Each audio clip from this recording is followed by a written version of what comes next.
자, 여러분 이어서 봅니다. 그 202페이지 보니까 양가로 3번에 별도 합산대상 토지로 의제 보는 토지들이 있는데 쫙 나와 있습니다. 근데 이제 이건 자세한 것보다는 그냥 제목만 여러분이 있죠? 기억하시면 돼요. 그래서 거기 그 굵은 글씨로 되어 있는 그 제목들만 여러분들이 눈에 익혀두셔요. 근데 읽으면서 여러분들이 보면서 업종의 특성을 생각해 보세요. 업종의 특성상 얘네들은 일정한 공지를 필요로 하는 업종들이에요. 그래서 공지 상태지만 이 업종을 하는데 꼭 필요하기 때문에 사업용 토지로 봐서 별도 합산 대상 토지로 의제 보는 토지들입니다. 한쪽 가르친 1번 보니까요. 자동차 운송 사업자 및 대여 사업자의 차고용 토지요. 차고용 토지 미출이에요. 이런 것들. 그렇죠, 여러분들? 업종의 특성상 공지를 필요로 하잖아요. 2번 건설기계 대여 사업자의 주기장 및 건설기계 정비업자의 5개 작업장용 토지요. 여러분 포크레인이나 불도저 같은 것을 우리 학원 같은 4층 건물에다가 이거 업종을 차려가지고 포크레인, 불도저 이런 거 대여하는 업입니다. 아니면 정비하는 업인데 요 4층에서 그런 대업을 합니다. 그래서 포크레인 오면 불도저 오면 자 갖고 오세요. 4층에 올려가지고 고쳐가지고 자 가져가세요. 이게 돼요? 안 되잖아요. 그러니까 공지에서 해야죠. 이런 것들은. 그 다음에 203페이지 자동차 운전학원용 토지 나왔네요. 제가 운전면허 땄을 때 에피소드 얘기 드렸는데 시험에 이미 다 나왔어요. 이런 것들. 자, 제가 운전면허 맨날 자동차 운전학원용 토지하고 운수에서의 차고지 이런 거로 계속 예를 들었었는데 시험에 이미 다 나왔어요. 자동차 운전학원용 토지도 역시 공지를 필요한 업종이죠. 야적장 및 컨테이너 장치용 토지, 보세 창고용 토지. 업종을 생각해 보세요. 공지를 필요하죠. 이런 것들 쌓아놓고 그러려면 자동차 관리사업용 토지. 자, 한쪽 가르친 6번 자동차 성능 및 안전도에 대한 시험 연구 용도로 사용하는 토지. 이런 것도 공지를 필요하죠. 예. 그 다음에 물류단지 시설용 토지. 8번 레미콘 제조업용 토지 같은 거. 포크레인, 자갈 모래 섞고 막 그러려면 요거 공지사에 해야 되잖아요. 레미콘 제조업용 토지. 204페이지 체육시설용 토지. 양가로 10번 박물관, 미술관, 동물원 등의 야외 전시장용 토지 같은 거. 이런 것들도 야외에서 해야 되잖아요. 11번 보니까 주차장법에 따른 부설 주차장으로서 어쩌고저쩌고 읽어보시고. 동그라미 2번이요. 장사 등에 관한 법률에 따른 법인묘지용 토지 같은 거 쭉 미술이요. 공원묘지 같은 거 이런 것들. 그 다음에 다음에 규정된 임야 그래가지고요. 체육시설 설치 이용하는 법률에 따른 회원제 골프장용 토지의 임야는 제외한다. 회원제 골프장 토지는 고일분리니까 제외하고요. 다음에 해당하는 임야. 그래서 기억번 스키장 골프장용 토지 중에서 원형이 보존되는 임야 이런 것들 시험에 한번 나왔고요. 미치고요. 이런 것들. 그 다음에 디귿번 한번 보세요. 산지관리법에 따른 준보존산지 안의 토지 중에서 그러니까 보존산지 안에 임야는 우리가 보존산지 안에 임야는 법 나오고 지구 구역 내에 있는 그런 임야에서 보존산지 임야는 이게 이제 분리과세하는데 준보존산지 안에 있는 토지 중에서 산림경영계획 인가를 받아 실행 중인 임야였죠. 요거는 별도 합산과세입니다. 그래서 그냥 이렇게 쉽게 이렇게 기억하세요. 그냥 보존산지 안에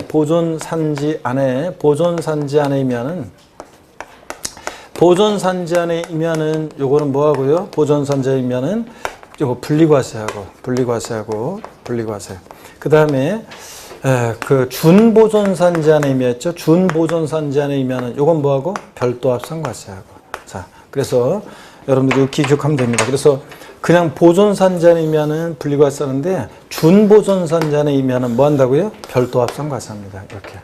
이렇게 해서 하나 옆에다가 하나 쭉 구별해서 적어 놓으시고 여러분들이 보존산지 안이면은 분리과세하고 그냥 간단하게 준보존산지 아니면은 뭐하고 별도 합산과세하고 이렇게 보시고요.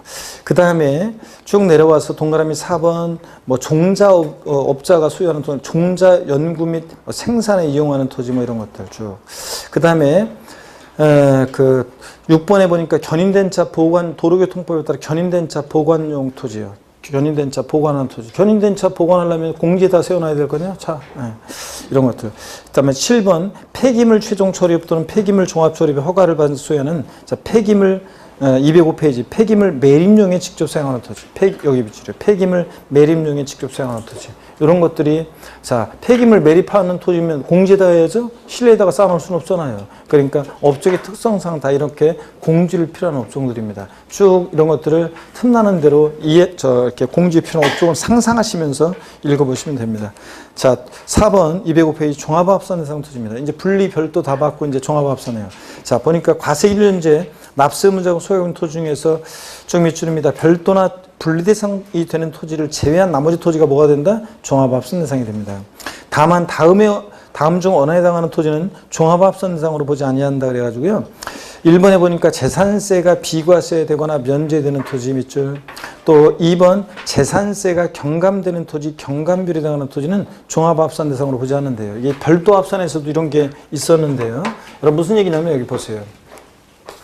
동일한 시군구 관할 구역 내에요. 갑이라는 사람이 A 상가 토지도 갖고 있고 B 상가 토지도 갖고 있어요. 그러면 B 상가 토지 갖고 있어요. 그러면 별도는 별도끼리 소유자별로 이거 어떻게 하면 가격을 합산해서 우리가 토지분 재산세를 계산해요. 근데 B 상가 토지가 재산세가 비과세되거나 만약에 면제되는 토지이다. 또 얘가 만약에 경감되는 토지이다. 자 그러면 보세요. 그러면 얘는 어차피 재산세가 비상가 토지는 비과세되거나 면제 경감되는데 A 상가 토지는 원래 별도 합산 대상 토지잖아요. 자, 얘를 비상가 토지를 별도 합산 대상 토지로 보게 되면 A 상가 토지와 합산해서 과세해야 되는데 A 상가 토지와 합산하면 되겠어요, 안 되겠어요? 안 되지. 어차피 얘는 비과세 면제 경감되니까. 그래서 재산세가 비과세 면제되거나 경감되는 토지, 경감비율에 해당하는 토지는 별도 합산 대상 토지로 보지 않습니다. 상가 토지를 할지라도. 예?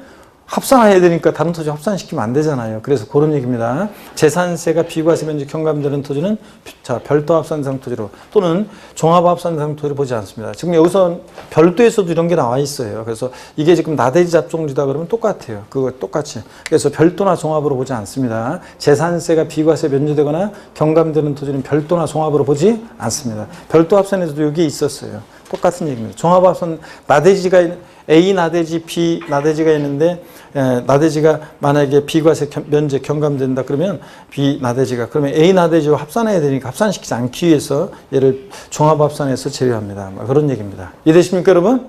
아무 대답이 없고 침묵만 흐르고 자 핵심 정리 봅니다. 넘어가요. 나중에 어느 날 알게 돼요. 다음 순환에 아직 이해가 안 되면 공부가 좀 덜 돼서 그러니까 별도는 별도 종합은 종합끼리 합산 과세하잖아요. 소유자별로. 그런데 합산시키지 않기 위한 얘기입니다. 핵심 정리 봅니다. 종합 합산 대상 토지요. 다 우리가 배운 것들이에요.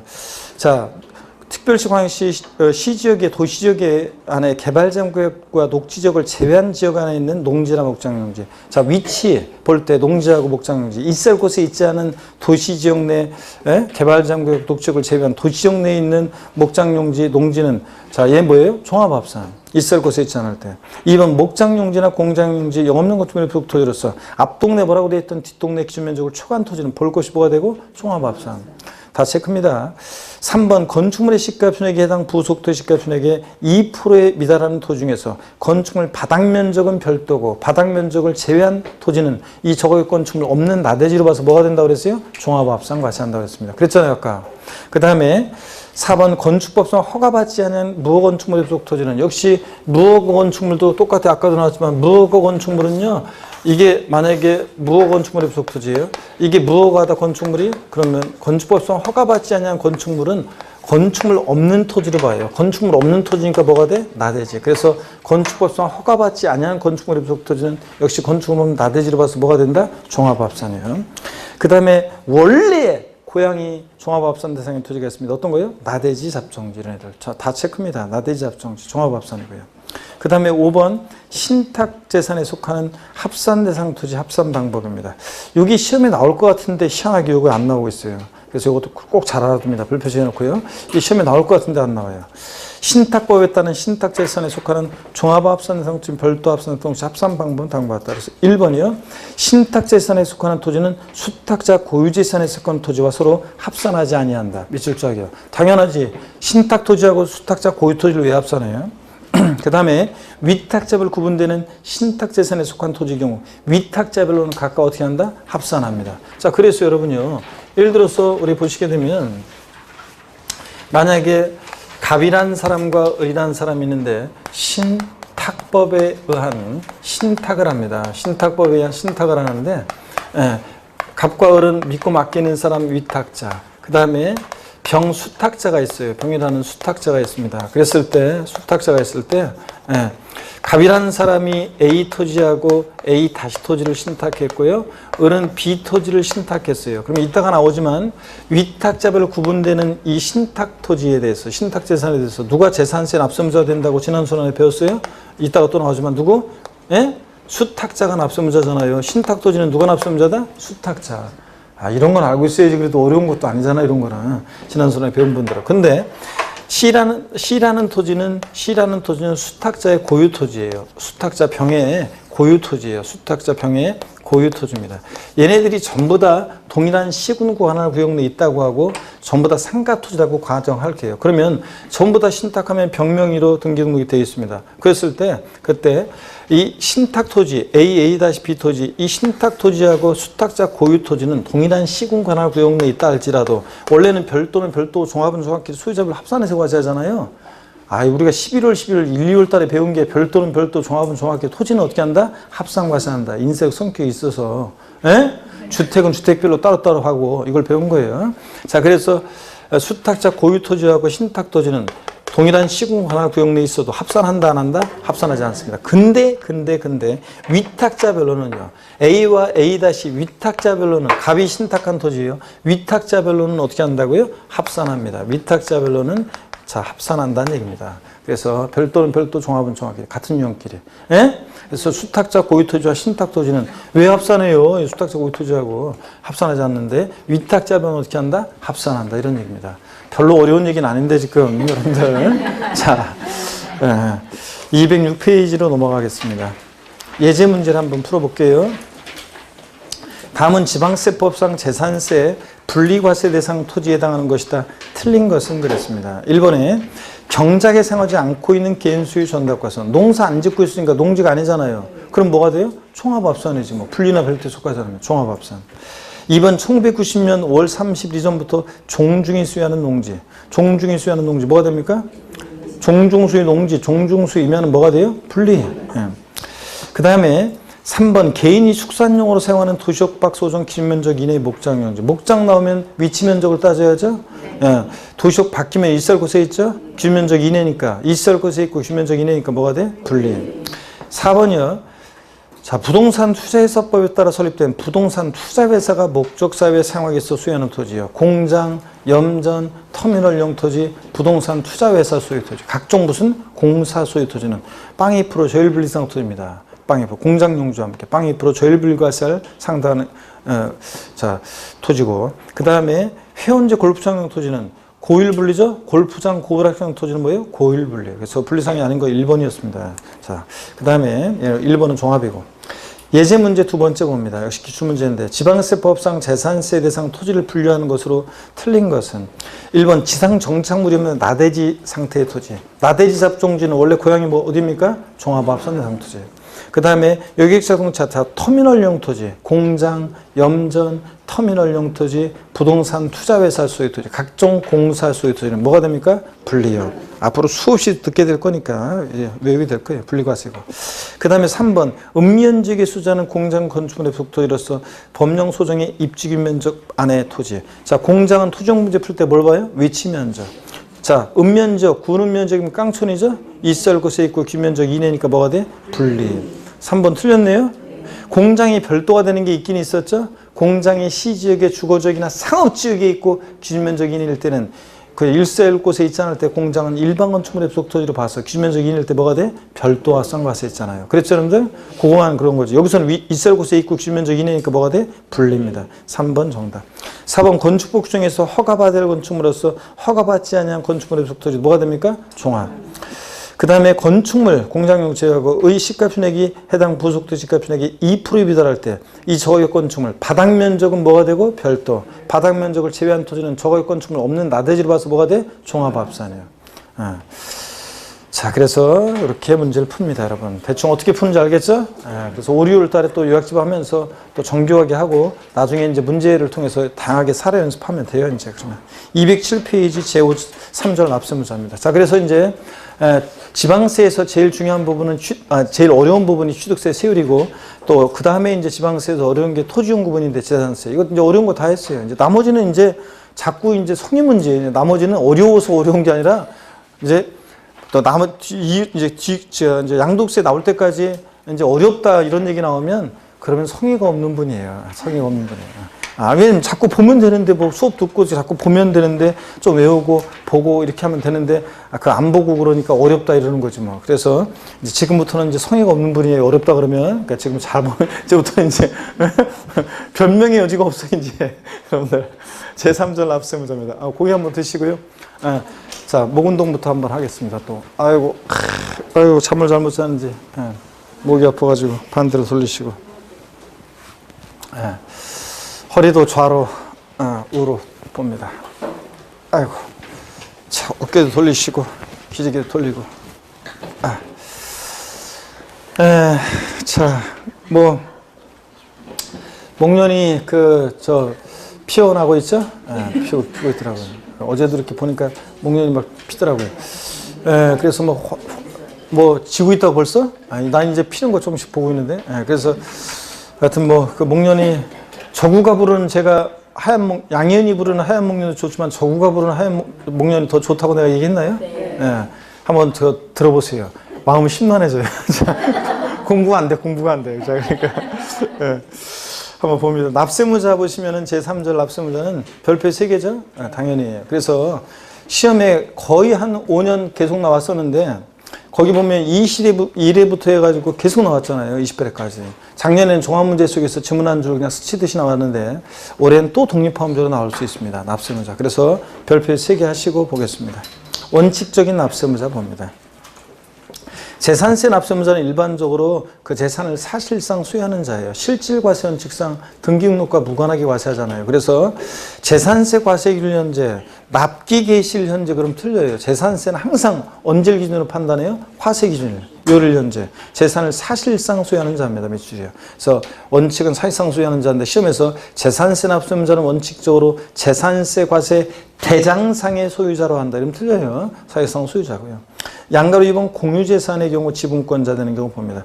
공유재산의 경우 공동소유의 줄임말이고 공동소유 줄임말이니까 소유자가 여러 명이고 공유는 항상 여러분 민법에 배우다시피 지분이 있고요. 자, 그래서 공유재산의 경우는 그 지분에 해당하는 부분 가로도 계속 미줄입니다. 지분에 표시가 없는 경우는 지분이 균등한 것으로 봐서 누가 납세무자? 지분권자입니다. 자, 근데 시험에서 공유자 중에서 지분이 가장 큰 자로 한다 이렇게 바꿀 수 있어요. 예를 들어서 여러분 공유재산이 있는데 갑과 을이 공동 소유하는 재산인데 갑지분 60%, 을지분 40%인 공유재산이에요. 그렇다고 그래가지고 누가 재산세 납세무자가 되느냐? 공유자 중에서 지분이 가장 큰 자로 한다. X입니다. 지분이 가장 큰 자가 아니라 갑은 60% 지분에 대해서 을은 40% 지분에 대해서 지분권자 각자가 납세무자입니다. 지분에 표시가 없다. 그러면서 지분에 표시가 없으면 지분이 균등한 것으로 봐서 지분에 표시가 없으면 지분이 균등한 것으로 봐서 갑과 을 지분권자 각자가 납세무자 되는 겁니다. 아시겠습니까, 여러분? 네.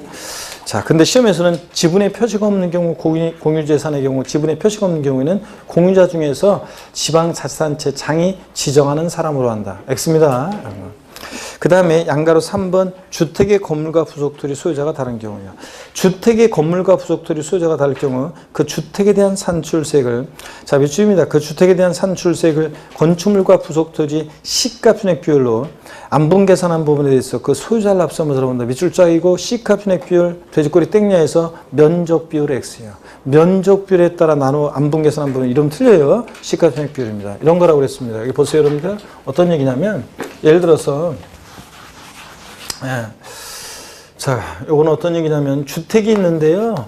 주택이 있는데 주택의 건물과 토지 소유자가 달라요. 잘 들어보세요. 주택의 건물과 토지 소유자가 달라요. 주택 소유자는 갑이고 부속 토지 소유자는 을이에요. 이럴 때 주택에 대해서 이제 세액 계산하는 건 이따가 나오고 주택에 대해서 세액 계산해서 나온 이 세액에 대해서요. 나온 세액에 대해서 누가 납세무자 될 것이냐? 주택 분산세 계산했을 때. 그럴 때 원래 주택은 아까 처음에 배웠어요.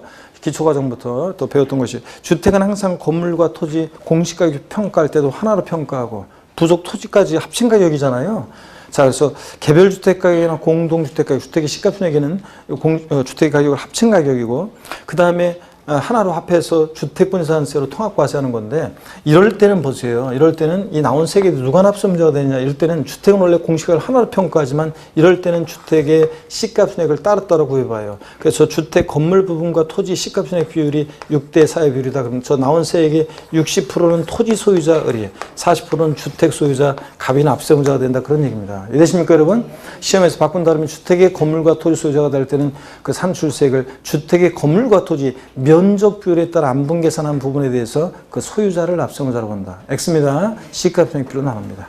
자, 그 다음에 양가로 4번 봅니다. 신탁재산의 경우 수탁자예요. 신탁법에 따라 수탁자 명의로 등기 등록된 신탁재산의 경우 위탁자별로 구분된 재산 누가 납세문자라고요? 수탁자예요. 시험에 25회 시험 때 개정이 돼가지고 원래는 위탁자였다가 25회 시험 때 수탁자로 바뀐 고해에 25회부터 해가지고 몇 번이나 물어봤어요? 한 3번 나온 것 같아요? 네, 자, 계속 물어봤습니다. 자, 예전에는 실질과세 원칙에 따라 신탁재산은 대내적으로는 위탁자 거잖아요.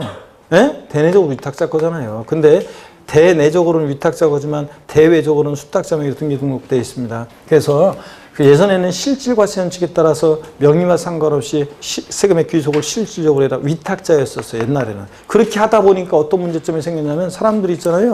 자기 명의로 된 재산을 다 신탁해놓고 그 다음에 나 배짜라로 나가요. 그러면은 과세당국 입장에서는 그 실질 소유자의 위탁자한테 세금을 추징해서 압류해서 뭘 가져가려고 하는데 여러 가지 곤란한 문제점이 막 생겼어요. 추징에. 그러다 보니까 그냥 수탁자로 바꿨습니다. 물론 이제 수탁자로 바꿨는데도 또 문제점이 생기긴 생겨요. 그렇지만 어떻든 간에 수탁자로 바꿨어요. 그러면 수탁자한테 재산세 고소가 날라와요. 그러면 수탁자 평이 만약에 위탁자한테 재산세 받아서 낼 거 아니에요. 안 줘? 그러면 이거 신탁재산 갖고서 거기서 뭐 임대로 나오는 게 있으면 그거 자기가 가질 거 아니에요. 그거로 세금 내거나 뭐 할 거 아니에요. 그렇기 때문에 세금 추징 문제 때문에 자 실질과세 원칙의 예외로서 누구를 납세문자로 한다? 신탁재산은 수탁자입니다. 수탁자. 위탁자 아니라고 그랬으니 분명히. 그 다음에 이 경우 위탁자로 구분된 재산에 대한 납세문자는 각각 다른 납세문자로 보고요. 자, 그 다음에 의제 납세문자 봅니다. 양가로 1번 공부상 소유자가 되는 경우 원칙은 재산세 납세문자는 사실상 재산을 소유하는 자인데 예외적으로 공부상 소유자가 되는 경우도 있어요. 동그라미 1번 자 쫙 밑줄이죠. 역시 시험에 여러 번 나왔습니다. 공부상의 소유자가 매매 등의 사유로 소유권이 변동되는데도 신고하지 아니해서 사실상 소유자를 알 수 없을 때 누가 납세문자? 공부상 소유자. 밑줄 쫙입니다. 자, 절 보세요 여러분들. 재산세 납세문자요. 자 보시면 재산세 납세문자는 재산세 납세무자는 원칙적으로는 자 지금 봤다시피 원칙적으로는 과세기준일 6월 1일 현재 재산을 사실상 소유하는 자예요. 그죠 여러분들? 원칙은. 근데 실질과세 원칙에 따라 등기등록과 무관하게 과세하니까. 근데 예외적으로 공부상 소유자가 납세무자가 되는 경우도 있어요. 어떤 경우에 그러냐면요. 자, 두 가지가 있는데 하나는 권리 변동이 있는데 권리의 변동 등의 사실이 있는데 이 권리 변동 등의 사실을 신고하지 않아서 과세권자가 사실상 소유자가 누군지 알 수 없을 때 그래요. 사실상 소유자가 누군지 알 수 없을 때. 이게 어떤 얘기냐 한번 보겠습니다. 사실상 소유자가 누군지 알 수 없을 때. 자, 그럼 어떤 얘기냐면 자, 먼저 이런 얘기입니다. 자, 예를 들어서요, 갑과 을이 어떤 부동산을 거래를 해요. 매매하는데, 이 부동산에 대해서 계약금, 중도금, 잔금을 2019년 5월 31일 날 을이 잔금을 치렀는데, 소유권 이전 등기는 6월 20일 날 등기가 됐는데, 그랬을 때, 당연도 재산세 납세문자는 누가 되냐, 이거 판단할 때, 항상 재산세는 뭘 판단할 때 언제 기준으로 판단해요? 과세 기준일 6월 1일 기준으로 판단합니다, 항상. 자, 그랬을 때, 6월 1일 날 봤더니, 공부상으로는 여전히 매도인 갑소유자, 6월 20일 날 등기가 됐으니까 6월 1일 이제 공부상 소유자는 갑. 근데 5월 30일 날 잔금을 치렀으니까 이 재산을 잔금 치러서 사실상 소유하고 있는 자는 누굽니까? 매수인 을입니다. 자, 이랬을 때 있잖아요. 이랬을 때 우리는 재산세 납세의무자는 원칙적으로 과세 기준일 6월 1년제 누가 납세의무자가 된다고요? 사실상 소유자가 납세의무자가 된다고 금방 배웠잖아요. 등기와 무관하게 사실상 소유자 실시과세원칙에 따라서 이건데, 근데 사실은 과세 기준일 6월 1년제 재산을 사실상 소유하는 자가 납세의무자가 되려면요, 사실은 숨어 있는 게 있어요. 뒤에 나오는 건데요. 뒤에 나올 건데, 자 여기 보세요. 이런 게 나와요. 뒤에 보면 이렇게 권리 변동이 있는데 과세 기준일까지 등기가 이행이 안 됐잖아요. 만약에 5월 31일 날 잔금 치르고 등기까지 됐다 그러면 6월 1년제 완벽하게 이 재산을 공부상 사실상 소유하는 자는 매수니까 매수인 납세의무자가 되는 건데 6월 1일 날 등기가 안 됐어요. 권리 변동인데 그럴 때는 이따가 나중에 뒤에 나오는 것이 이 과세 기준일로부터 6월 1일로부터 10일 이내, 그러니까 6월 10일까지 있잖아요. 6월 과세 기준일로부터 10일 이내에 공부상 소유자가 계약서 첨부해서 시장군수한테 이 권리변동 사실을 신고해 주게 돼 있어요. 그러면 공무원이 딱 보니까 아직 등기는 안 되는데 잔금이 5월 31일 날 치러졌네. 6월 1년제 재산을 사실상 소유하는 자는 매수인 을이네. 그래서 사실상 재산을 소유하는 자 매수인 을이 되는 거예요. 근데 뒤에 있다 나오지만 보세요. 또 권리변동이 있는데 이런 권리변동 사실을 신고를 안 했어요. 그래서 권리변동 등이 있는데 권리변동 사실을 신고 안 했어요. 그래서 과세권자가 잔금 언제 치료 이런 걸 몰라. 그래서 사실상 소유자가 누군지 알 수 없어. 그럴 땐 누가 납세의무자가 되냐? 공부상 소유자가 납세의무자가 되는 경우도 있다는 얘기입니다, 지금. 근데 시험에서는 어떻게 나온 적이 있냐? 권리변동이 있는 경우에 권리변동 사실의 신고 여부와 관계없이 재산세 납세의무자는 사실상 소유자이다. OX요. X입니다. 권리변동 사실의 신고 여부와 관계없는 게 아니에요. 신고해서 사실상 소유자가 누군지 알게 됐으면 사실상 소유자지만, 자 신고 안 해서 사실상 소유자가 누군지 알 수 없을 때 누가 납세의무자가 돼? 공부상 소유자가 되는 경우도 있잖아요. 또 시험에 최근에 나왔던 것이 권리변동 등이 있는 경우에 권리변동 사실을 신고 안 해서 사실상 소유자를 알 수 없을 때는 공부상 소유자가 아닌 사용자이다. 아닙니다. 이런 경우에 누가 납세의무자? 공부상 소유자입니다. 또 하나가 이제 종중재산과 관련한 종중재산인데 공부상 개인 명의로 등재되어 있을 때 종중소임을 이제 신고 안 했을 때인데요. 한번 보겠습니다, 여러분. 어떤 얘기인지 봅니다. 208페이지로 갑니다. 208페이지 가시니까 208페이지 208페이지 맨 꼭대기를 봅니다. 동그라미 2번 또 밑줄입니다. 공부상의 개인 등의 명의로 등재되어 있는 사실상의 종중재산으로서 종중소임을 신고하지 않았어요. 네, 실제로는 공부상은 개인 명의로 등재되어 있는데 실제는 종중재산이에요. 근데 종중소임을 신고 안 했어요. 그럼 과세권자가 이게 종중재산인지 어떻게 알아요? 자, 그래서 종중소임을 신고하지 않았을 때는 누굴 납세의무자로 본다? 공부상 소유자예요. 그럼 법령의 반대속으로 공부상 개인 명의로 등재되어 있는 사실상의 종중재산인데 종중소임을 신고를 했어요. 그러면 누가 납세의무자? 종중소임을 신고 안 해서 종중소임을 신고 안 했다 그러면 누구고? 공부상 소유자고요. 개인 명의로 등재되는 공부상 소유자고. 양가로 2번 주된 상속자가 되는 경우 봅니다. 28회 때는 여기 정답 질문이었는데 상속이 개시된 재산으로서 상속등기 이행되지 않냐고. 여러분 상속등기는 상속인 전원에 대해서 전원 명의로 하는 거라고 그랬죠? 지난 시간에 다 했던 것들이에요, 이거. 상속등기는 상속인 전원에 대해서 전원 명의로 해야 되는데 상속등기가 안 됐다는 것은 과세권자 입장에서는 누가 상속받을지 포기할지 모른다는 얘기예요. 사망신고에서 이분이 돌아가셨다는 것은 알게 되는데 근데 돌아가신 분한테 재산세 내라고 할 수는 없고 어떻게 할 것이냐. 또 사실상 이 재산을 누가 소유하고 있는지라도 신고를 해줬어야 되는데 그것도 안 했어요. 그럼 과세권자 입장에서는 어떻게 할 거예요? 그래서 상속 개시된 재산인데 상속 등기도 안 되고 사실상 소유자 신고도 안 됐다. 그럴 때는 그냥 상속 순위를 보고 형식적으로 판단합니다. 그래서 주된 상속자를 납세의무자로 합니다.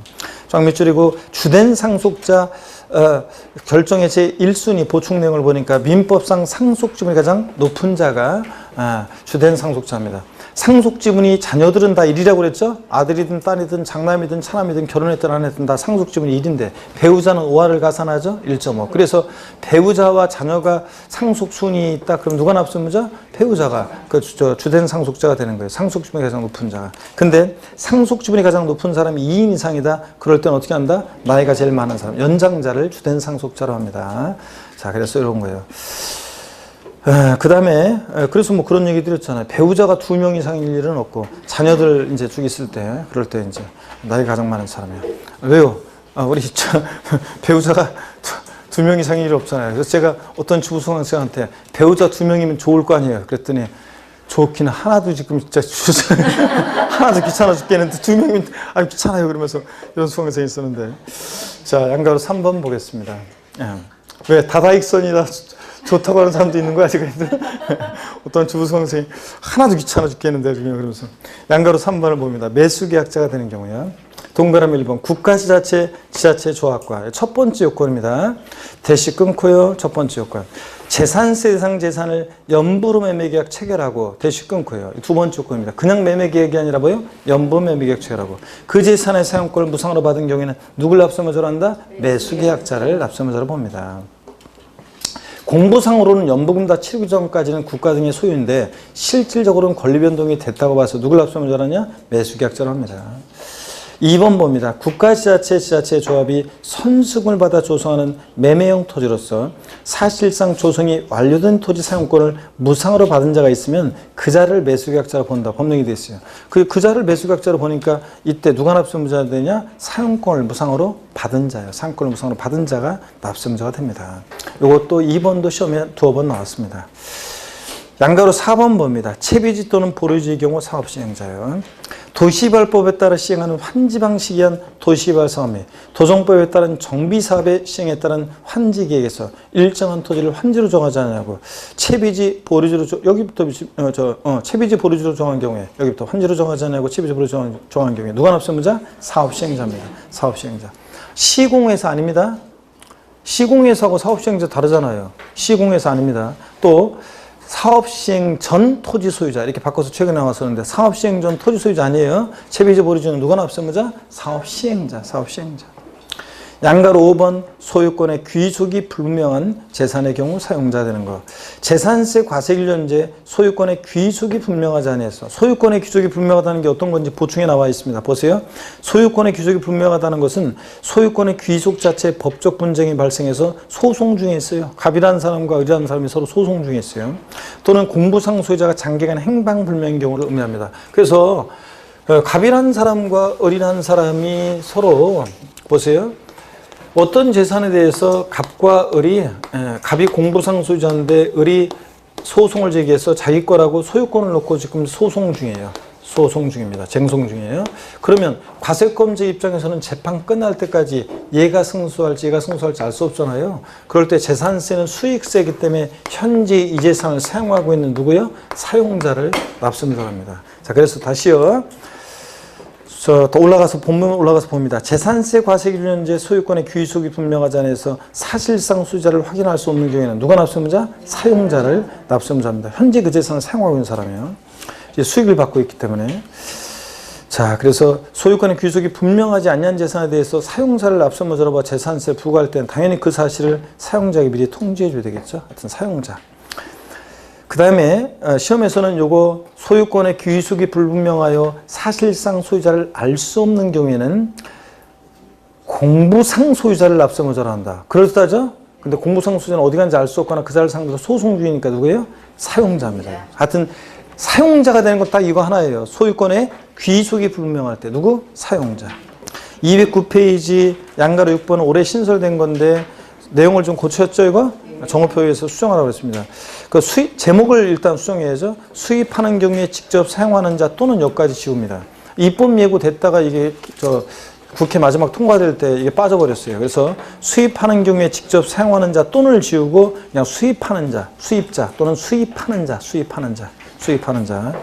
동그라미 1번 번호를 지우고 자, 이거 남겨놓습니다. 외국인 소유의 항공기 및 선박을 임차에 수입하는 경우 자, 요까지만 남겨놓고 N은 직접 사용하는 자 지우고 동그라미 2번은 쫙 지웁니다.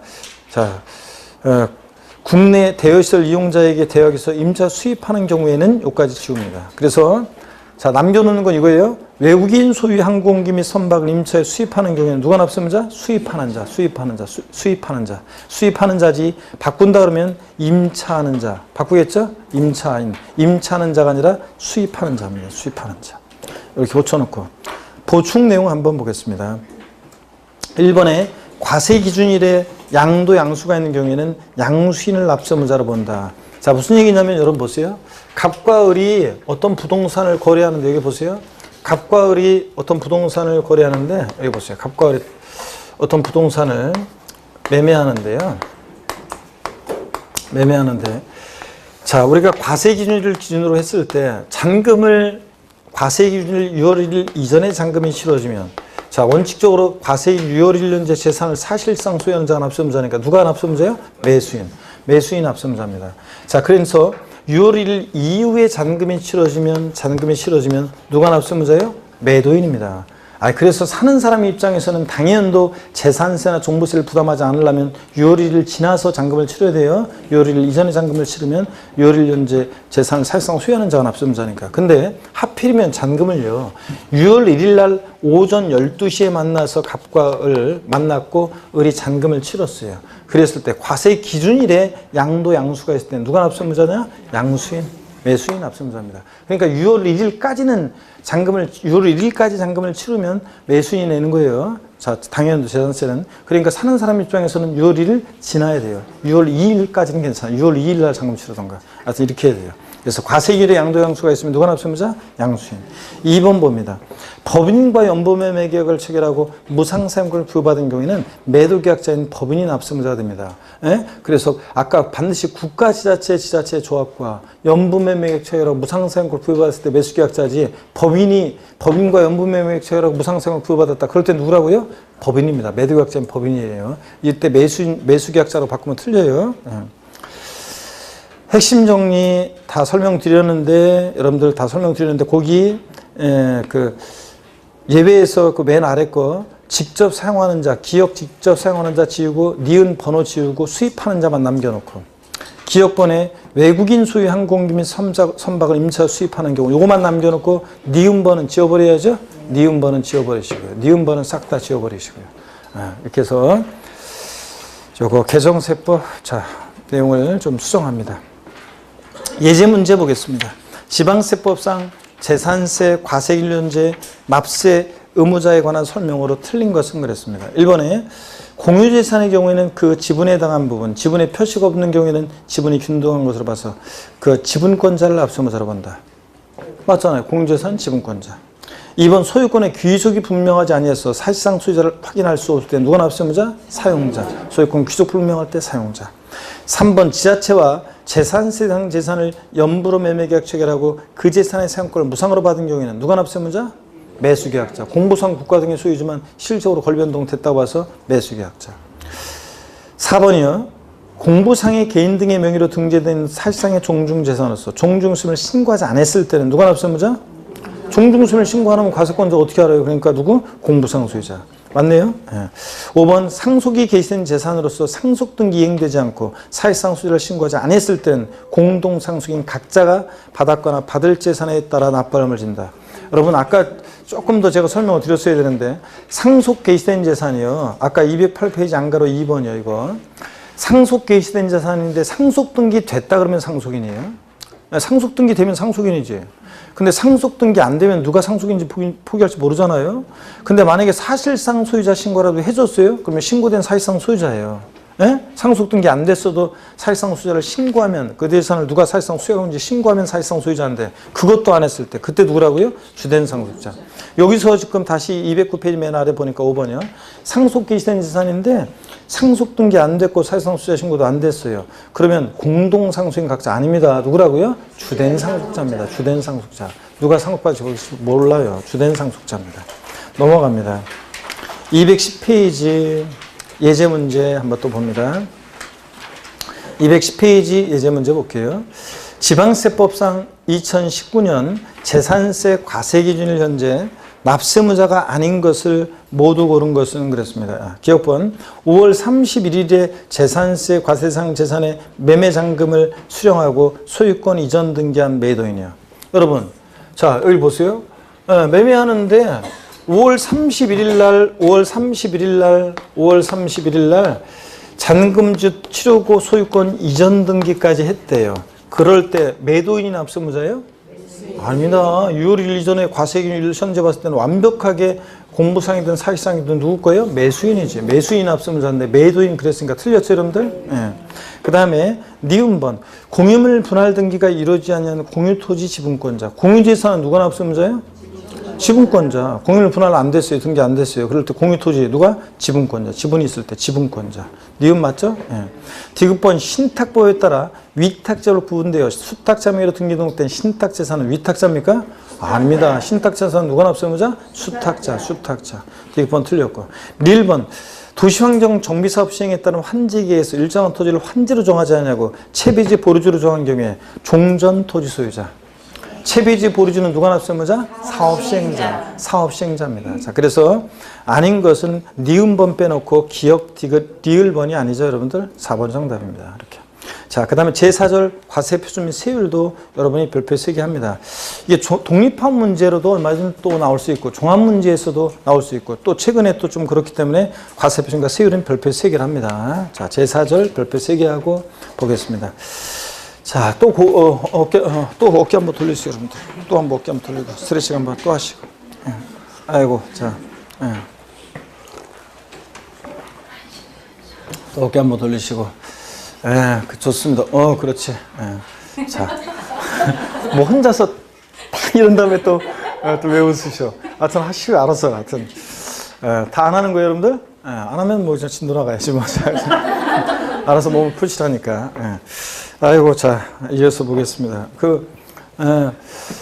요즘은 하여튼 뭐 너무 저 같은 경우도 지금 여러 가지 막 힘들다 보니까, 아이고, 막 강의도 너무 힘들고, 또 그 다음에 강의가 왜 힘드냐면, 막 좀 쉬어야 되는데 쉬지 못하고 막 원고 작업에 밀려가지고 막 그런 여러 가지 일들 하고 막 그러다 보니까 제대로 쉬지를 못하고, 또 오후에 또 특강 있는 곳이 있어가지고 또 오후에 특강도 하고 막 그러다 보니까, 그러니까, 너무 힘듭니다. 그래서 오후에 뭐, 특강 같은 거 하면, 여러분한테는 굉장히 도움이 되는데 사실은 저는 그냥 억만금을 준다 그러면 하지.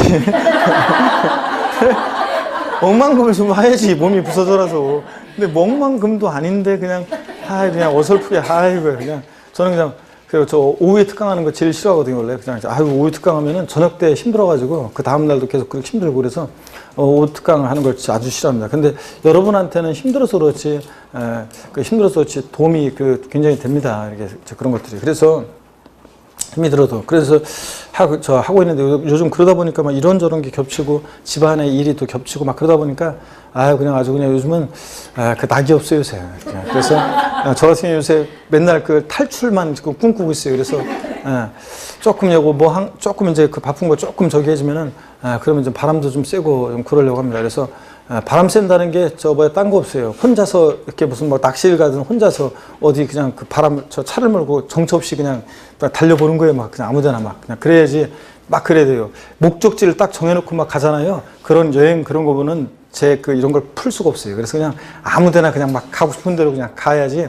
그래야지 제가 옛날에 그랬던 것처럼 바람처럼 살았을 때처럼 그냥 가고 싶은 대로 가야 돼요. 제가 만약에 직업만 없고 옛날 청춘의 시절이다 그러면은 진짜로 그냥 아무데나 그냥 가다가 그냥 아무 데서나 내리고 아무 데서나 자고 막 그렇게 길바닥에 자는 건 아니고 아무데나 목적지 정하지 않고 그냥 막 그렇게 돌아다녀야 돼. 그래야지 막 돌아다니다 보면 스트레스가 좀 풀려요, 저 같은 경우는. 그래서 좀 그러려고 하는데 지금 아니면은 그냥 낚시 같은 데를 가서 그냥 조용하게 있다 오던가 이렇게 좀 혼자만의 시간이 필요해요. 진짜로요. 저는 그래서 가족이고 뭐고 필요 없어요. 그럴 때는 혼자서 뭔가 나만의 시간이 좀 필요해요. 그래서 지금 막 그럴 때가 됐어요. 지금 막 슬슬 미치려고 해요.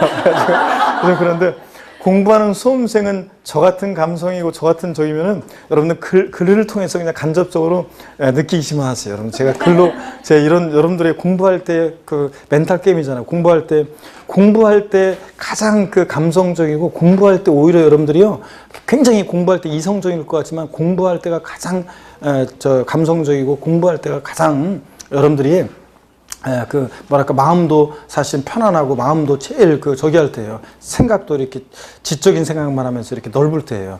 막 현실에 매몰돼서 저런 생각을 할 때는 아름다운 생각을 못 해요. 공부할 때 아름다운 생각을 제일 많이 해요, 여러분. 제 경험치에 의하면 진짜 그렇습니다. 그러니까 여러분들이 간접적으로 즐기시고 저처럼 또 방황하고 돌아다니고 그러면 안 되고 여러분들은 제가 다 방황하고 돌아다닐 테니까.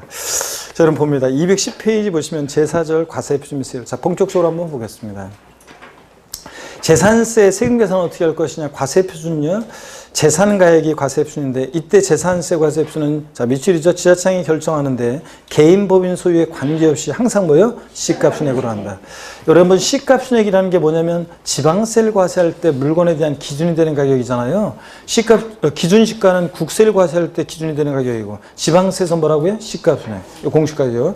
항상 시가순액으로 합니다. 개인 법인 소유 자 관계없이 이게 요거 알고 있는데 시험에서 여러 번 물어봤잖아요. 그래서 법인이 소유하는 재산의 재산세 과세표준은 법인 장부상 입증되는 가격으로 한다.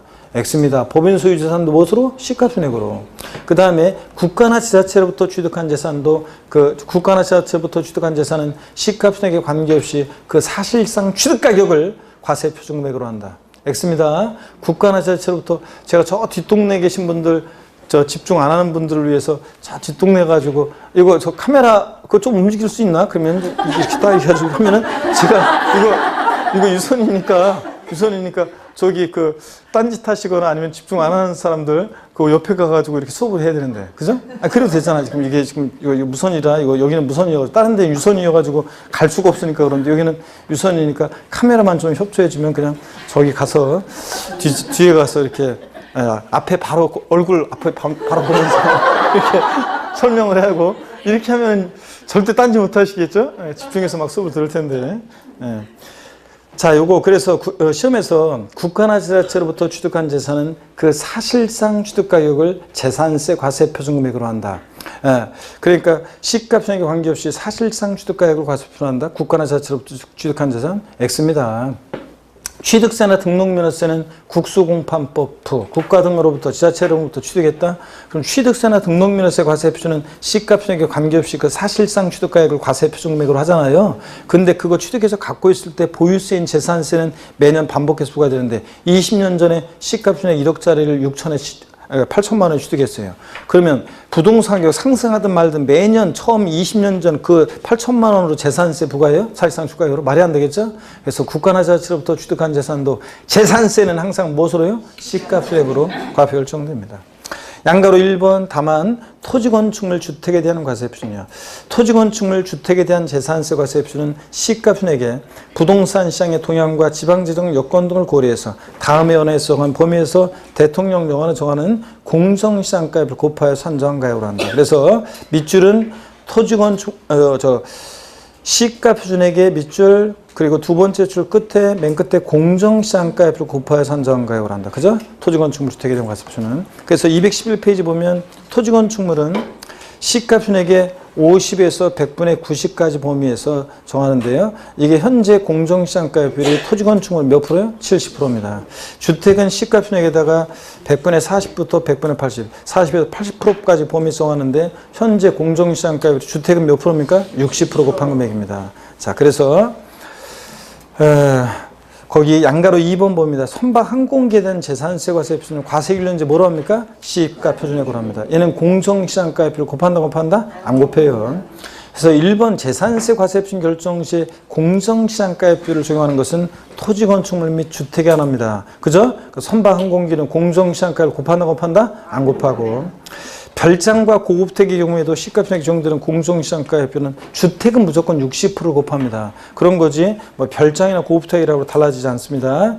자, 그래서 핵심 정리 여러분들이 자, 딱 또 이것도 알아두셔야죠. 토지 같으면 개별 공시가에다 공정시장가액 70%예요. 건축물을 시가표준액에다 공정시장 70% 곱하고 주택은 60% 곱하고요. 개별주택가에는 공동주택가에다가 선박항공기는 바로 시가표준액이 과세표준되고요. 그래서 이런 거라고 그랬잖아요. 만약에 토지의 시가표준액이 자 봅니다. 만약에 토지에 어떤 토지의 개별 공시지가 토지 시가표준액은 개별 공시지가인데 토지 개별 공시지가가 1억 원인 토지가 있다. 이 토지 과세표준 금액은 얼마냐 그러면 이 토지 시가표준액 1억 원이 바로 과세표준되는 게 아니라 공정시장가액 70% 지금 현재 곱한 1억에 70%니까 얼마입니까? 7천만 원이 과세표준 되는 거고. 그 다음에 주택이다 그러면 개별주택 가격이나 공동주택 가격이 주택의 시가표준액 개별주택 가격이나 요 공동주택 가격이 요게 만약에 1억이다 그러면 1억이 바로 과세표준되는 것이 아니라 여기다가 공정시장가액 주택이니까 몇 프로? 60% 곱한 6천만 원이 과세표준되는 거라고 그랬습니다. 요런 의미라는 거. 예제 문제 보겠습니다. 지방세법상 재산세 과세표준에 관한 설명으로 옳은 것은 자 1번입니다. 단독주택의 재산세 과세표준은 토지 건물을 일체로 한 개별 주택 가격으로 한다. X입니다. 이렇게 끝나면 안 돼요. 이 개별 주택 가격에다가 반드시 뭘 곱한다? 공정시장가액 곱해한다고 했습니다. 공정시장을 곱해야죠. 2번이요. 건축물에 대한 재산세 과세 표준은 거래가격 등을 고려해서 시장군수구청장이 결정한 가격을 한다. 이거 아니에요. 자, 건축물도 시가 표준액에다가 뭘 반드시 곱해? 공정시장가액 비율 70% 곱한 금액입니다.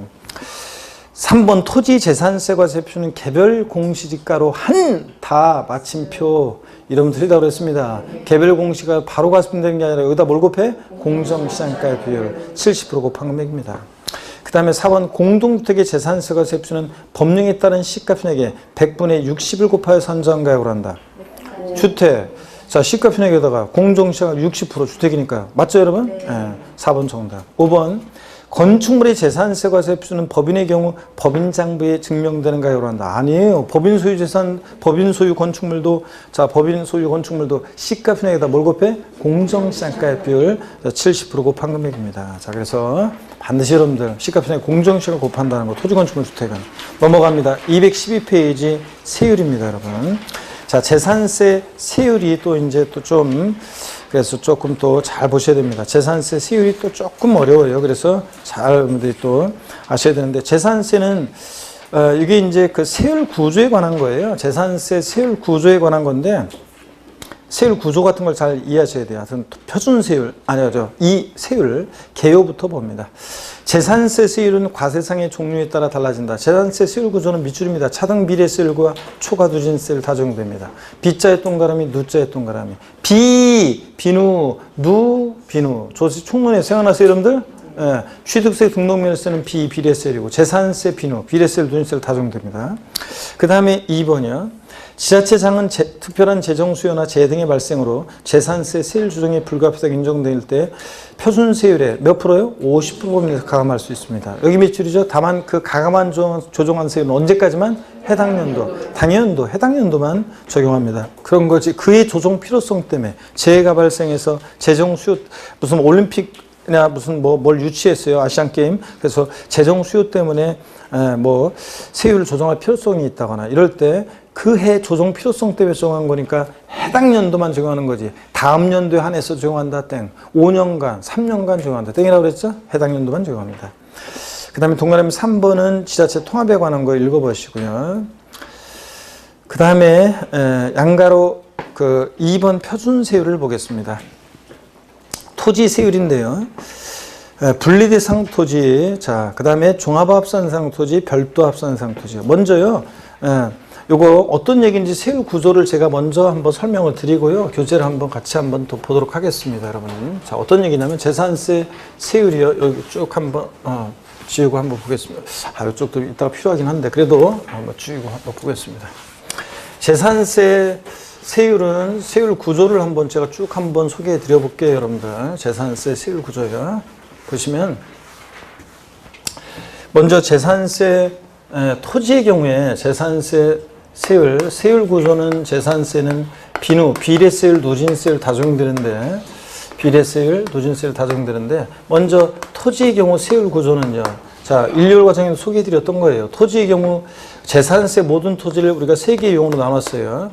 자, 분리대상 토지, 그 다음에 별도합산대상 토지, 종합합산대상 토지, 별도합산대상 토지. 암기를 위해서 순서는 좀 바꿀게요. 이렇게 외웠습니다. 자, 그랬을 때 모든 토지 이렇게 3개 용어로 나눠지는데 분리대상 토지는 비례세율 구조로 되어 있는데요. 자, 007 우리 분리대상 토지 세율을 어떻게 외웠어요? 표준 세율 007 빵이 4 비례세율이었잖아요. 007 빵이 4 비례세율이요. 그래서 007% 어떤 게 있냐 그러면 농지, 그 다음에 목장, 예외적인 임야가 있었고 예외적인 임야가요. 원칙적인 개인 소유, 법인 소유 임야는 종합합산이고 자, 종중소 임야라든가 무슨 법 나오고 지구 구역 내에 있는 공익목적 임야만 자, 007% 분리상이고 그 다음에 빵이 프로는 공장, 염전, 터미널용 토지, 부동산 투자회사 소유 토지, 각종 무슨 공사 소유 토지, 등등이 있었습니다. 공사 소유 등등이. 아이고. 자, 그 다음에 4%는 사치성 재산 토지니까 고급 오락장, 골프장용 토지가 4%였고요. 그래서 분리상 토지는 007, 빵24, 비례세율이에요. 이렇게 우리가 외운다고 그랬습니다. 자, 그 다음에 비례세율이고, 그 다음에 종합합산상 토지는 누진세율인데요.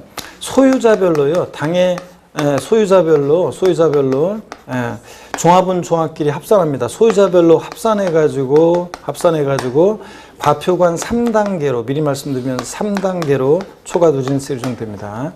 그 다음에 별도 합산상 토지는 누진세율 정도되는데 역시 소유자별로 합산해서 별도는 별도끼리 3단계 초과 누진세율 정도됩니다. 그래서 재산세에서 과세 대상에 따라 얘가 비례세율 대상이냐 누진세율 대상이냐를 알아셔야 되는데요. 잘 보세요, 여러분들.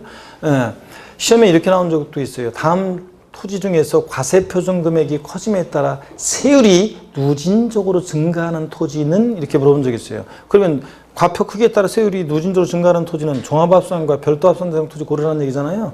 분리상 토지 쫙 깔아놓고 그 당시에 시험에서 건축법상 허가받지 아니한 건축물의 부속토지, 건축법상 허가받지 아니한 건축물의 부속토지는 어느 형의 토지예요? 건축물 나대지로 봐서 뭐가 된다고 그랬어요? 종합합산. 그래서 크게 종합합산상 토지가 누진세율 정도되잖아요. 과표 커지면 세율이 높아지는 토지 골라라, 그런 문제도 나왔었고요. 자, 이렇게 해서 세율 구조를 먼저 외워야 되는데 어떻게 외우냐? 자, 분비는 종로에 갔더니 별로였더라. 연말에 서울 종로에 나갔다가 제가 광화문 나갔다가 옛날에 1999년에서 2000년 될 때 광화문 나갔다 추운데 엄청 고생했다고 그랬잖아요. 밀레니엄 축제 열린다고 그래서 갔다가 그 다음부터는 절대로 연말에 겨울에 추울 때 종로 이런 데 나가가지고 무슨 재 종소리 듣겠다고 막 추운 데서 떨면서 기다리면서 뭐 폭죽 터트리고 이런 거 안 한다고 그랬죠? 저는 안 간다고 그랬습니다. 그래서 자 보세요. 분비는 종로에 갔더니 뭐다? 별로였더라 이겁니다. 에브리바디 다 같이요. 토지 세율 구조 어떻게 외운다? 분비는 종로에 갔더니 별로였더라. 그 다음에 또 분리상 토지는 세율을 세분화해서 어떻게 외운다? 007, 빵24, 비례세율. 007% 농지, 목장, 예외적이면 외우셔야 되고요. 계속 빵 2% 공장, 염전, 터미널용 토지, 부동산 투자회사 소유 각종 공사 소유 토지, 4%는 사치성 재산 토지, 고급 오락장, 골프장 토지요. 외우셔야 되고요. 자, 이렇게 해서 우리가 토지 한번 세율구조 교재 212페이지 보겠습니다. 먼저 한쪽 가르친 1번 토지 세율입니다. 분리대상 토지 분자의 동그라미고 납세무자가 수여하는 해당 지자체 관할구역안에 수재하는 분리대상이 되는 해당 토지 가액을 과세편에서 다음에 자 비례세율 적용한다 밑줄이고 빗자의 동그라미 분비죠. 예. 그 다음에 분리대상 토지는 세율을 통해서 세분화해서 거기 표를 보니까 저일분류 고일분류 나올 때 세율 표준세율을 통해서 외웠죠. 007 빵24 비례세율입니다. 그래서 007% 농지목장이며 그 다음에 빵 2% 공장 염전 터미널 토지 등등등 사실상 토지는 골프장 고락성 토지예요. 자 이렇게 해서 여러분들 자 표를 여러분들이 비례세율은 딱 외우셔야 되고 세율을 그 다음에 동그라미 2번 종합합산상 토지 종자의 동그라미 종합합산상 토지세액은 과세일련제 해당 지자체 관할구역안에 소지하는 종합합산상이 되는 토지 가액을 밑줄이죠 소유자별로 합산한 금액을 과세표준액으로 해서 다음에 초과두진세를 정한다 밑줄 쫙이고 초과두진세를 누자의 동그라미요 종루죠 종루 그 다음에 과표관은 3단계로 해서 누진세를 적용되고 있죠, 지금? 초과 누진세율이라는 것은 하나의 과표관을 초과할 때마다 초과되는 금액은 누진세를 적용하는 거라고 지난번에도 말씀드렸었고요. 순환에도. 동그라미 3번 봅니다. 별도 합산 대상 토지 과세표는 별도 합산 대상이 되는 토지세액은 과세일련제 해당 지자체 관할구역안에 수지하는 별도 합산 대상이 되는 토지 가액을 자 밑줄이죠 소유자별로 합산한 금액을 과세편에서 초과 누진세를 적용한다. 별자의 제목 별도 합산 대상 토지 별자의 동그라미 초과 누진세를 누자의 동그라미 어떻게 했어요? 별로. 분비는 종로에 갔더니 별로였더라 이거고 역시 3단계 초과수율입니다. 213페이지 한쪽 가르치는 2번 건축물 세율입니다. 자, 건축물은, 여러분들 건축물 세율은 거기에 여러분들이 제목 건축물 있잖아요. 건축물 세율은 그 건축물, 자, 제목 세율 그 옆에다가 뭐라고 써놓냐면 비례세율 이렇게 제목을 달아놓습니다. 비례세율이라고 땡땡 적어 놓습니다. 그래서 머리 글자를 땁니다. 그랬더니 뭐예요? 건비. 건축물은 건비. 비례세율 구조로만 되어 있습니다. 건비, 비례세율이지 누진세율 적용된다는 얘기 나오면 틀려요. 건축물은 재산세에서. 그래서 동그라미 1번 봅니다. 일반 건축물이요. 사치성 재산의 건축물과 법령이 정하는 지역 내에 공장용 건축물을 제외한 일반 건축물은 자 1,000분의 2.5니까 0.25%입니다. 0.25% 비례세율이 적용됩니다. 일반 건축물 0.25% 밑줄이고 1,000분의 2.5 밑줄이고 0.25%고 그 다음에 동그라미 2번 이거 처음 배우는데 잘 보세요. 특정 지역이요. 시지역의 주거지역 등을 얘기하는데 특정 지역 내 시지역의 주거지역 내 공장용 건축물인데요. 특별시, 광역시, 군지역 제외하고 특별자치시, 읍지역, 읍면지역 제외하고 특별자치도, 읍면지역 제외하고 하여튼 시지역에서요. 국토계획 및 이용하는 법률에 따라 지정된 주거지역 및 지자체가 조례로 정하는 지역 내에 정하는 공장용 그러니까 밑줄은 시지역의 지정된 주거지역 및 지자체가의 조례로 정하는 지역의 법령이 정하는 공장용 건축물은 1,000분의 5 세율을 정합니다. 0.5%요. 그 다음에 3번 봅니다. 이건 하여튼 이건 어떤 거냐면 시지역의 주거지역 내 공장용 건축물은 이런 거예요. 시외곽 지역에 여기 볼까요? 시외곽 지역에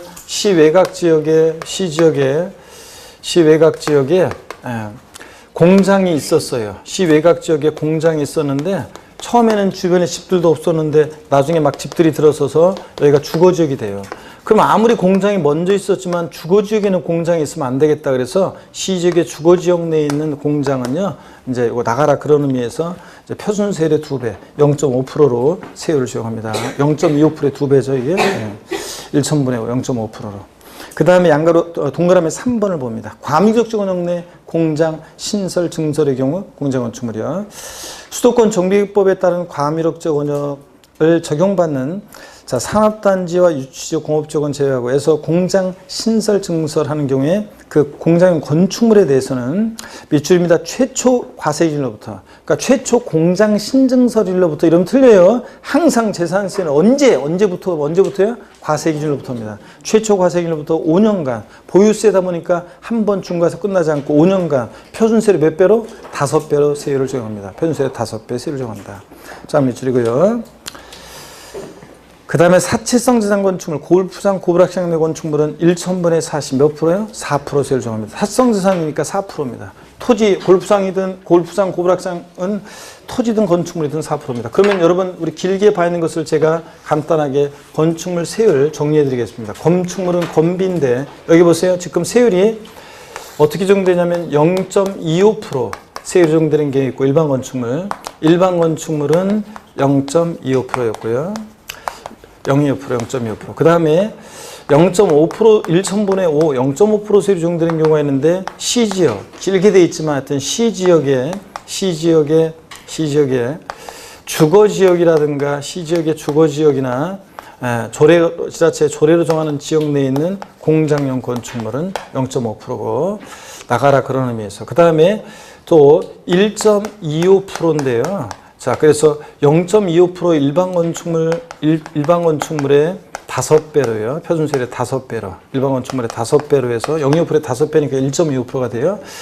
중과세하는 경우가 있는데 과밀옥제 권역 내에서 공장 신증설 시 공장용 건축물은 이렇게 5배로요. 그 다음에 4% 사치성 재산 건축물은 너네들 한번 죽어봐라. 사치성 재산 건축물이니까 고급 오락장 골프장 건축물은 몇 프로요? 4%입니다. 자, 그러면 여러분 보세요. 요거 세율을 건축물 세율은 어떻게 외우냐면요. 이걸 이제 높이로 하나 외우는데 이걸 어떻게 외우냐면 어떤 주부 수강생들은 보면 있잖아요. 수업 시간에 보면 이렇게 평상시에도 보면 이렇게 굉장히 다소곳하시게 앉아가지고 어떤 수강생들을 보면 옷도 그냥 완전히 공주과 스타일이에요. 자, 그런 레이스 달리거나 그런 옷 한 블라우스 막 이런 것만 입고 와가지고 조용히 앉아있다가 누가 또 저한테 뭐 물어볼 때도 아주 소곤소곤 조용조용 물어보는 그런 수강생이 있어요. 그리고 그냥 아주 그냥 굉장히 공주처럼 아주 잘 행동하고요. 막 그래요. 그래서 야, 저런 주부 수강생도 있구나 그런 생각하는데 예전에 분당에서 강의할 때 어떤 주부 수강생이 진짜 그랬어요. 야, 그래 저 주부 진짜 대단하다. 그 진짜 완전 공주님이네. 네, 그랬는데 근데 어느 날 있죠? 그 복도 저쪽 끝에서 제가 화장실 가는데 저쪽 복도 끝에서 누구랑 얘기를 하고 있는데 전화 통화하는 데 있죠? 육두문자를 거의 날리면서 야 이씨 뭐 어쩌면서 목소리를 내리 깔고 막 누구를 막 저가 죽이듯이 막 전화하더라고요. 그래가지고 깜짝 놀랐는데 그 주부 수강생이 막 이렇게 막 그 통하다가 막 하다가 저랑 딱 눈 마주치니까 도망갔어요. 나중에 그 주부 수강생을 제가 만나가지고 아니 누군데 그렇게 지난번에 그렇게 무섭게 전화 통화했냐 그랬더니 그 중딩 아들 있잖아요. 중딩 아들인데 이 녀석들은 좋게 얘기하면 안 되고 목소리를 내리깔고 목소리부터 기선제압을 해야지 말을 듣는데 그래가지고 중딩 아들한테 통화하는데 그렇게 통하더라고요. 그래서 여러분 보세요. 저를 보세요. 젊은 엄마가 애들 이름을 부르는데 여기 잘 보세요. 젊은 엄마가 애들 이름을 잘 부르는데 숫자를 잘 보세요. 어떤 젊은 엄마가 애들 이름 부르는데 025, 05, 12 오세요. 안 오면 뭐다? 4 죽는다. 그런 얘기죠. 그래서 보세요. 높이로 하나 잘 보세요. 웃고 부를 때 높이로 이걸 외웁니다. 높이로 이렇게 025, 05, 12 오세요. 안 오면 죽어 비례세율이에요. 비례세율 빼면 안 되고 건축물 비례세율이니까 건비. 자, 그래서 다 같이 이거 머릿속에 이거를 이렇게 높이로 하나하나 높이로 외우는 거예요. 이렇게. 자, 어떻게 외운다? 시작. 025, 05, 12 오세요. 안 오면 죽어 비례세율입니다. 그래서 025% 일반 건축물, 05 시지역에 하나하나 짝져서 이제 높이로 이렇게 머릿속에 짝져 놓는 거예요. 025 일반 건축물, 05 시지역의 주거지역 내 공장 건축물, 125세의 편수의 5배는 과밀역적 원형 내 공장 신증서식 공장 건축물, 안 오면 죽어 4%는 사치성 재산 건축물입니다. 다 같이 어떻게 외운다고요? 시작. 025, 05, 125세요. 안 오면 죽어 비례세율입니다. 자, 이렇게 해놓고 교재 한번 보겠습니다. 자, 그래서 이렇게 외웠고요. 한쪽 가리에서 3번 주택의 세율입니다. 중요하죠, 또 주택? 별장이요. 주택은 별장과 별장 이해주택으로 나눠서 별장은 주거용 건축물로서 늘 주거용으로 사용하지 않고 휴양피서 놀이 등의 용도로 사용되는 건축물과 속도지며 주택분이 잔세 대상이다. 자, 세율을 미줄입니다. 별장은 몇 프로요? 1,000분의 44% 비례세율 정도 됩니다. 4% 비례세율이고 별장 이외 일반 주택은요. 주택에 대한 재산세는 납세무자 소유하고 있는 해당 지자체 관할 구역하는 수준 주택을 여기 미줄입니다. 주택별로요. 여러 개의 주택이 있어도 소유자별 합산 안 해요. 경기도 광명시에 갑이라는 사람이 A주택과 B주택을 소유하고 있어도 그 주택에 대해서 광명시장이 주택분 재산세 계산할 때 소유자별로 A주택과 B주택 가격을 합산하지 않습니다. 주택별로 각각 A주택은 A주택, B주택은 B주택 따로 주택별로 과표간 4단계 초과 누진세를 정합니다. 밑줄 짝이요. 그래서 주택분이요. 6천만 원 이하는 1,000분의 1, 0.1%부터 자, 그 다음에 3억 원 초과했을 때 1,000분의 4, 0.4%까지 0104 최저와 최고 주택은 외워야 돼요. 0104 몇 단계? 4단계 초과누진세를 정합니다. 그래서 주택은 여러분 보세요. 주택은 재산세 세율이 자 이겁니다. 주택은 보세요.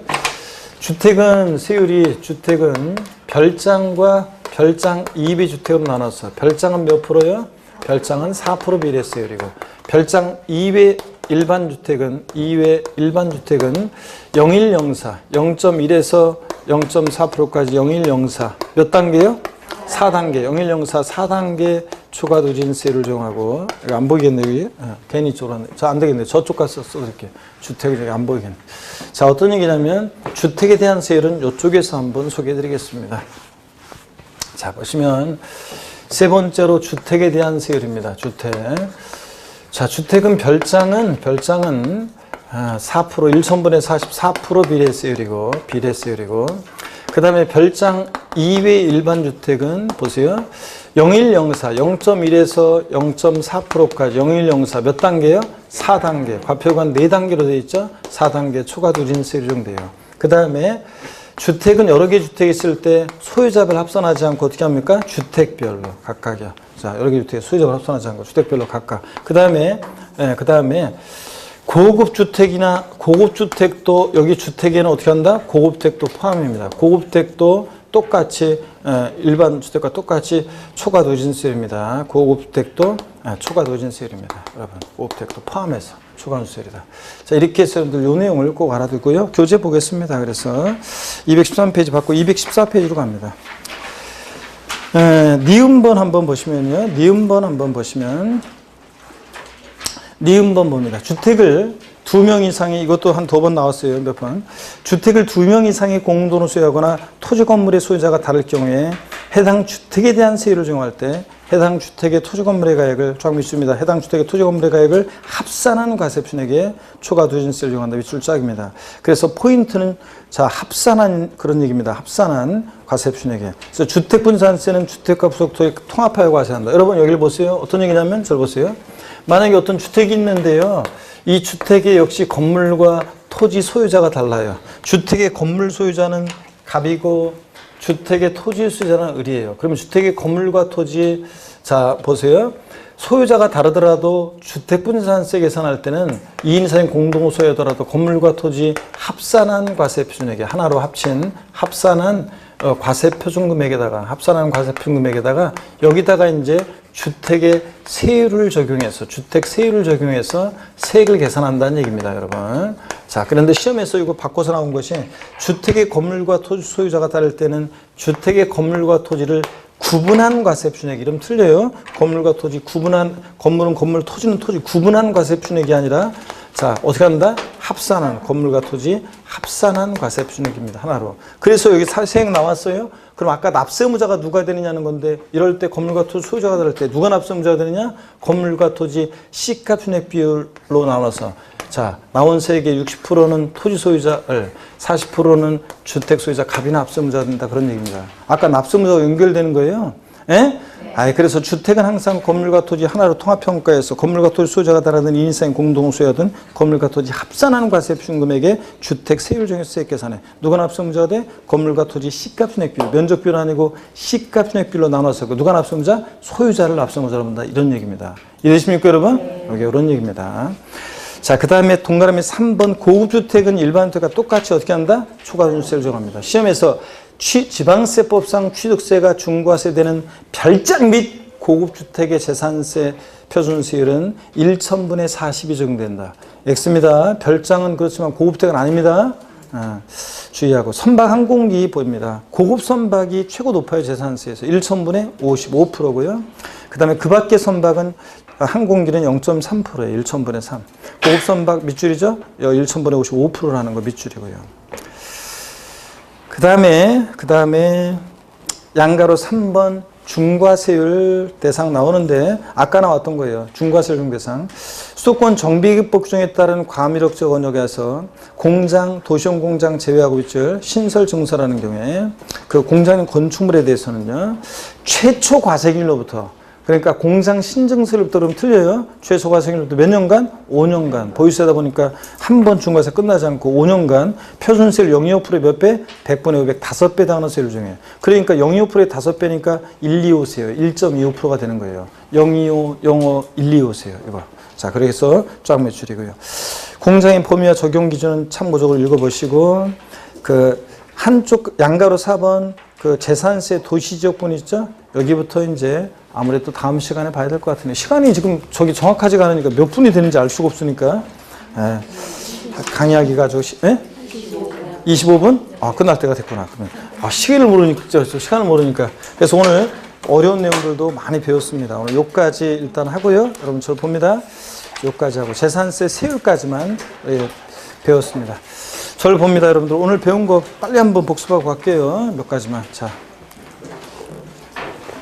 우리 재산세 오늘 공부했습니다. 재산세는 대표적인 재산 보유세고, 그 다음에 시군구가 과세 유치가 되고, 재산세는 원칙 물세라 개별 과세하는데, 토지만, 주택은 주택별로 각각 따로따로 계산하잖아요. 근데 토지만 인세력 성격이 있어서 별도는 별도, 종합은 종합끼리 합산 과세합니다. 재산세는 역시 사실주의 과세하니까 등기되지 않아도, 등록되지 않아도, 허가받지 않아도 과세가 되고, 재산세는 또 현황 부과합니다. 공부상 현황과 사실상 현황이 다르면 사실상 현황에 따라 부과하고요. 재산세 여러분요, 과세 대상은 토지, 건축물, 주택, 선박, 항공기 5가지입니다. 그렇죠, 여러분? 그럴 때 토지 모든 토지고요. 지적공부상 토지뿐만 아니라 사실상의 토지도 포함하고요. 건축물에는 무허건축물도 포함하죠. 또 골프연장 같은 시설물도 포함되어 있다는 거. 이런 것들. 주택은 항상 건물과 토지 하나로 평가해서 하나로 과세하고요. 상가는 건물과 토지 따로따로 평가해서 따로따로 과세하고요.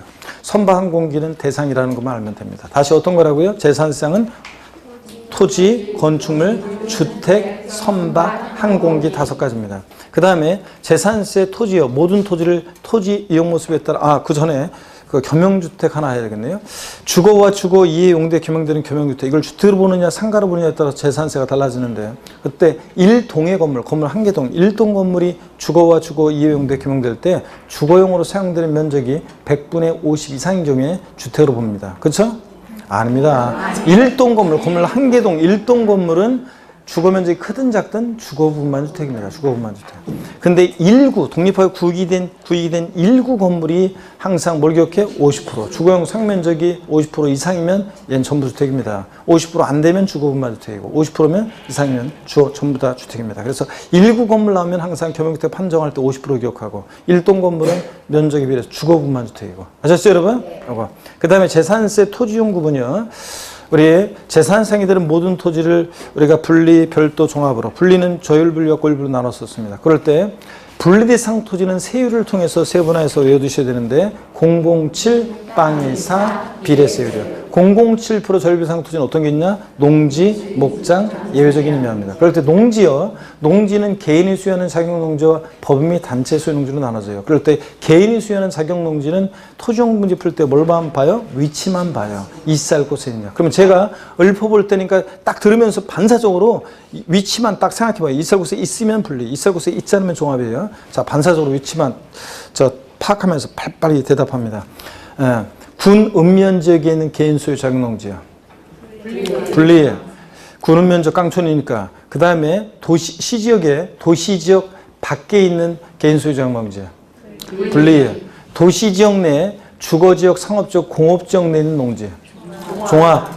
자, 도시지역 내 개발제한구역, 녹지지역 내에 있는 농지. 분리해요. 좋습니다. 법 및 단체 소유 농지는 자, 원칙이 종합합산이에요. 일반 유통업이나 제조업이 용이하는. 그래서 시험에 한번 나왔던 것이 농산물 가공업을 주업으로 하는 법인 소유농지면 분리의 종합이에요. 농산물 가공업을 주업으로 하는 법이면 농사짓는 게 주업이에요? 아니죠. 가공하는 게 주업이지. 그러니까 뭐가 돼? 종합. 자, 법인 및 단체 소유농지는 종합. 근데 원칙. 근데 예외적으로 분리대상이 되는 법인 및 단체 소유농지가 있어요. 다음에 이제 외울 건데 아직은 못 해도 괜찮아요. 종농, 매사농. 종중 소유농지. 농업법인 소유농지. 매리칸적한 법인이 직접 경작하는 농지. 사회복지 사업자가 자가 소병해서 하는 농지. 한국 농어촌 공사 소유농지. 이런 것들이거든요. 나중에 이런 거 대충만 들었다가 나중에는 또 외웁니다. 다음 순환에. 그 다음에 임야는 개인 소유든 법인 소유든 달라지지 않고 임야요. 자, 토지용 문제 풀 때 임야라네. 목장이요. 목장 위치 면적을 따지는데 개인 소유 목장이든 법인 소유 목장이 따지지 않고 목장 위치 면적 따집니다. 자, 또 읊어볼게 빠빠라 얘기했어요. 군 읍면적이 있고 기준 면적 이내인 목장. 분리. 자, 시지역에 도시적 밖에 있고 기준 면적 이내인 목장. 분리. 시지역의 도시지역 내 개발제한구역, 녹지지역 내에 있고 기준면적 이내인 목장.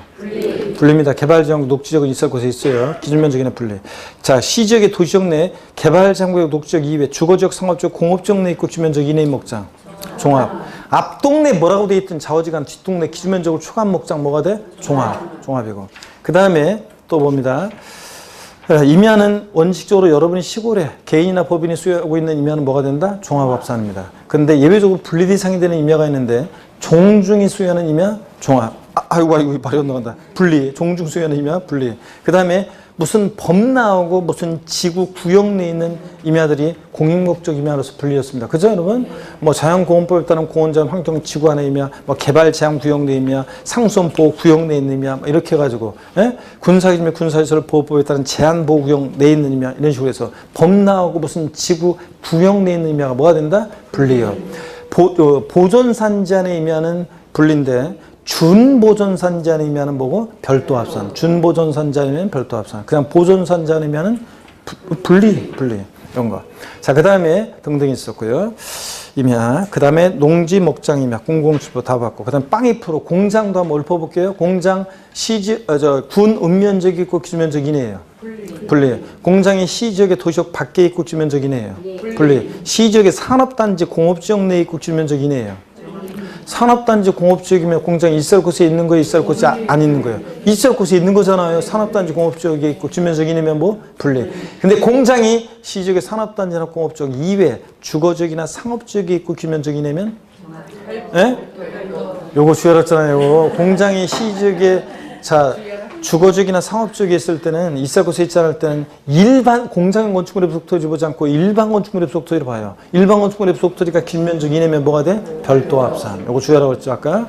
그 다음에 앞동네 뭐라고 돼 있던 뒷동네 기준면적으로 초과한 자 공장 뭐가 된다? 종합 합산. 기준면적으로 초과한 토지면 저건 종합이고. 그 다음에 007방에서 4% 고일비상 토지는 고불확장 골프장 토지입니다. 자, 그 다음에 골프장 고불확장 토지고.